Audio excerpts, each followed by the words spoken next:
you guys?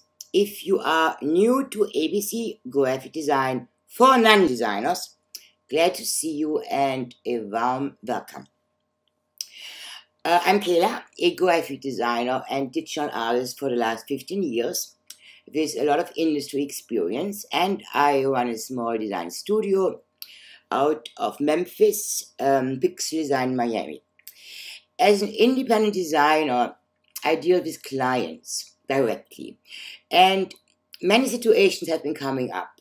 They could have been completely avoided because the client was not aware or did not have the knowledge and the know-how to deal with them. So these short, easy videos aren't just for clients.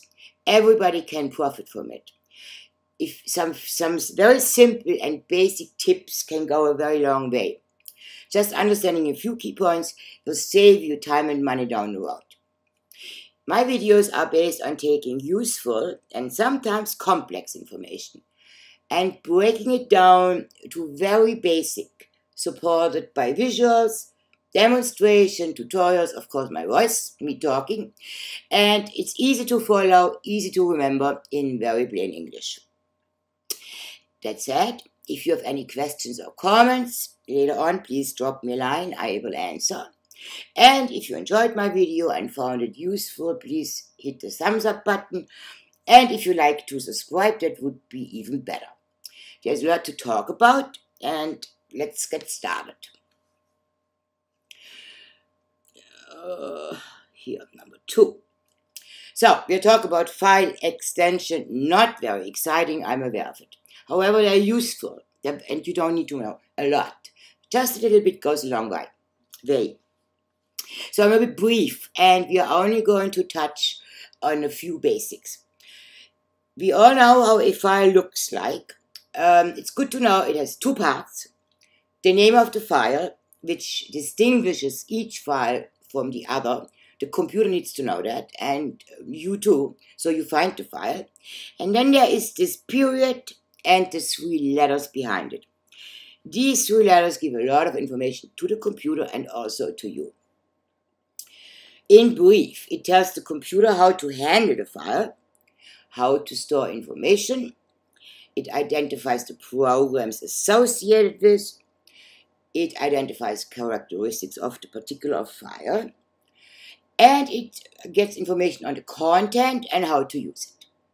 So I have only had 4 different extensions here. JPEG, you know what that is. It's a photo format. Everybody uses it.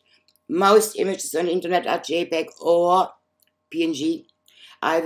In the next lesson, I will go a little more in detail about what the plus and the minuses are and how to use them properly. The GIF is the funny little animation one. These little characters, they humble around. And the PDF, we'll get to in a second. That's a very special file format. So moving on from file format to from file extensions to file formats. Basically, they're interchangeable, they're alike. The formats, there are 2 categories, 2 major categories of file formats. The raster format and the vector. So you have just to keep these 2 in mind. Raster, very simple. Raster is photo. Anything photographic, image-related, raster. Again, the JPEG, the PNG, the GIF, and the PDF. So raster, images, photo, digital camera, taking photos, internet. Vector is something completely different, and I will show you an example in a minute. You find the PDF as well. You find very specific vector formats which you don't see on the internet, you don't send them per email. They are not used other than in the program they are created in. And then once the file is finished, it is saved into a more common format. Now, what is vector used for? Logos and illustrations. But you can actually take the vector once it's finished and convert it into a picture, no problem. A brief remark to PDF. Everybody knows PDF. the text forms are PDF too. Portable document format. Many different formats, all these and many, many more, there are many, can be converted into PDF because it has both raster and vector, photo and illustration. Files are not created in PDF. So PDF is only to convert into. And why would you do that? Because it's easy to share, it's universal. Printing, professional printing uses it a lot. Everybody can open it and view it. The Adobe Reader is free to download from the internet. It is an independent software, hardware, independent of software, hardware, any platform, computer system, and it can contain text, images, videos, buttons, fillable forms, password protection, and so on. It's just really a very versatile format. Now we're coming to a little more detail, what I just explained. Here is raster, and also called bitmap. Don't get confused, it's the same thing. A tiny, one goes with the other, but it doesn't really matter. As long as you remember raster, you're good. What is it? It's a grid of individual pixels, and I show you an image for that also, that collectively composes an image. So every image is created this way, every raster image. Each pixel has defined color, position, and is bound to proportion. Have a look. This is the image 100%. Now, the same image just blown up a little bit, still not too bad. However, if you start looking on the last one, you see what's happening here. You lose the detail, it gets washed out, it gets soft on the edges. That's what you call pixelate. And therefore, enlarging the image, the raster image, leads to stretching the pixel. You make the pixel bigger, but you lose quality and it gets blurry. More about that also in the next session. There is a lot more to it, but I just wanted to touch on it. Coming to number 5. What are pixels? Well, meet Moritz, my sweet cat. Here is a nice shot of his face and his eye looking good. Now, blown up, it starts not to look good so much, right? And when you take a look here, that's exactly what pixels are. And each photograph is made up the same way, having these little squares, excuse me, with color information and information which then make up the image, the photography. Now, this is all bound to actual physical size, to size of file, to quality, to DPI. That's all coming later. For right now, I'm just understand the two different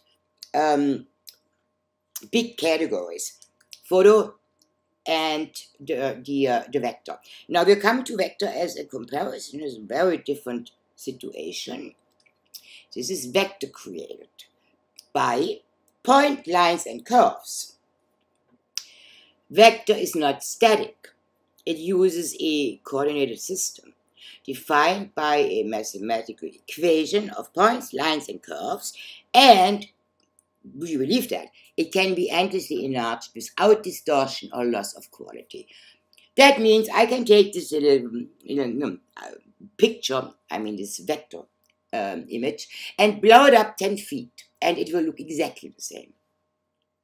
Have a look at the artwork. So you see the difference. This is vector. It's all like different shapes. This is a complex one. This is a simple one here. And lines. Now what you can do here, what is really fabulous, you can now go and manipulate these points. So that means you can control what's happening. You can make something different out of this. That's the way how logos and illustrations are mostly created. You can't do that with a photo. So, moving forward, vector. Difference photo is pixel, vector, points, line, and curves. Okay, oh, look at this. Now, here is my last image for the day. I told you it's sweet and short. I'm not going to hold you long. And I just want to get a few basics. Can you identify which is vector and which is raster? And it's really simple. When you again look at the outline, you will see that the photo has nothing there. It's absolutely empty, right? It's there, but you don't see it. The cat is there in lines. Now, the big difference between these two items here, if you want to blow up now, let me show you. See what's happening? The left cat, I have here the left cat, there. Nice and sharp. Now let's move to the right cat. Uh-oh. Oh, that's what's happening. So, that's why you sometimes have issues when you have a photo and you wonder, it looks great on a computer, and then you want to print it and it looks like this. Or you don't know what kind of size is it, you think it's big and it's actually not. So it's quite, it gets sometimes really confusing, but when you break it down to the basics, it's not that bad. And I will try to do that for you. So that was the quick video tutorial for today, or explanation. I'm looking forward hopefully seeing you next time. We'll pick up where we left off with a little more information on the individual files, extensions, and what you can do with them and how they're used. And thank you for listening, and see you soon. Bye.